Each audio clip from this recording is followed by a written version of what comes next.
最近有网友转发来一段令人疑惑的视频，大意是说，有人不知从哪里弄来一辆 M4A2-18坦克，并找到几发76毫米穿甲弹，于是他们架好高速摄像机拍摄炮弹出膛。令人意外的是，弹头竟然在摇摆中飞行，看起来似乎是在画圆。为了进一步确认，摄影机重新对焦后再次开炮，这次清晰看到超音速的炮弹头顶着斜激波旋转出膛，同时发现弹头尖端确实是在同向画圆，最后在摇摆中命中近距离目标。那么炮弹为什么会以这种怪异的姿态出膛呢？根本原因是定心部和炮膛阳线的游戏导致的。当炮弹在膛内运动时，前定心部会出现紧贴膛线、碰撞回弹和悬空3种状态交替，因此出膛前就开始乱晃，而炮管发射时的震动又引起边梢效应，使炮口抖动，造成炮弹出膛瞬间加剧摆动，于是姿态出现偏斜。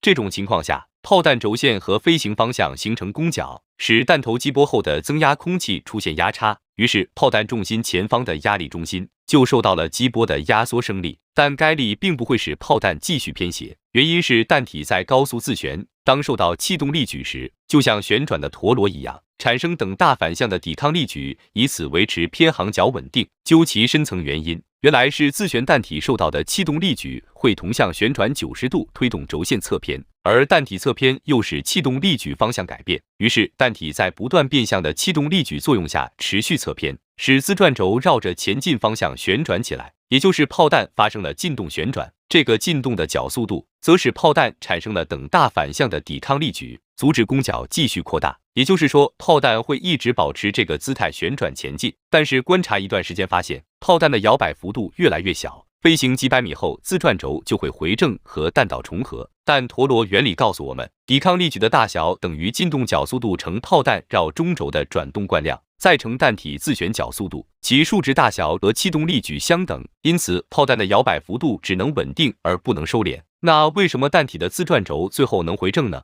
观察一个支架上的陀螺发现，当受到重力的倾斜力矩时，它同样也是通过进动旋转获得等大反向的抵抗力矩。只要自转速度不衰减，这一倾斜角会保持稳定，但陀螺并不会重新竖立起来。可是放在桌面上，情况就有所不同。发生倾斜时，陀螺产生的抵抗力矩明显大于重力矩，使自转轴重新竖立，而它的转动惯量和自转速度并没有增加，所以抵抗力矩增大的唯一原因就是进动角速度增大了。仔细观察发现，当陀螺转轴倾斜摩擦桌面时，支点受到的摩擦力会额外推动自转轴旋转，使进动角速度增加，从而产生更强的抵抗力矩，推动陀螺重新竖立。其实炮弹也是相似原理，由于弹头沿惯性轨道飞行，在稳定姿态下依然是保持正弓角，因此进动旋转到低头姿态的弓角大小总是小于抬头姿态，这造成低头向抬头旋转时，气动力矩逐渐增大，弹体进动角速度提高，